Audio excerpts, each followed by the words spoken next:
ইতিমধ্যে আমাদের মধ্যে উপস্থিত হয়েছেন আমাদের এই অনুষ্ঠানের যাত্রামণি নয়নের মণি এম মঞ্জুরুল করিম রনি, সাধারণ সম্পাদক গাজীপুর মহানগর বিএনপি নেতৃবৃন্দ।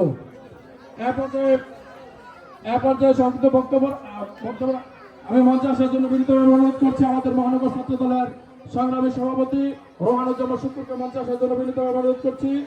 মঞ্চে আসার জন্য বিনীতভাবে অনুরোধ করছি আমাদের সাধারণ একটা থানা।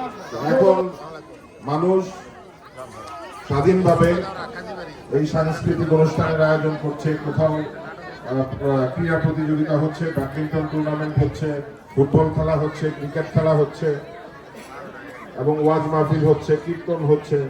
তো এই যে সামাজিক যে বর্তমানে যে স্বাধীনতা আমরা উপভোগ করছি, এই আনন্দটা কিন্তু বিগত 17 বছর ছিল না, কারণ একটি খুনি এবং ফ্যাসিবাদ সরকার ক্ষমতায় ছিল বিধায়। আপনাদের সকলকে ধন্যবাদ জানাচ্ছি। আপনারা সুস্থ থাকবেন, নিরাপদে থাকবেন এবং কোনো অভিযোগ যদি আপনাদের থাকে তাহলে সেটা আমাকে জানাবেন। আমি চেষ্টা করব আপনাদের পাশে থেকে, আপনাদের সুখ দুঃখে আপনাদের পাশে থাকার জন্য এবং আপনাদের পাশে থেকে এলাকার উন্নয়ন করার জন্য আমি চেষ্টা করব। সকলকে ধন্যবাদ জানাচ্ছি এবং সালাম জানাচ্ছি। সেটা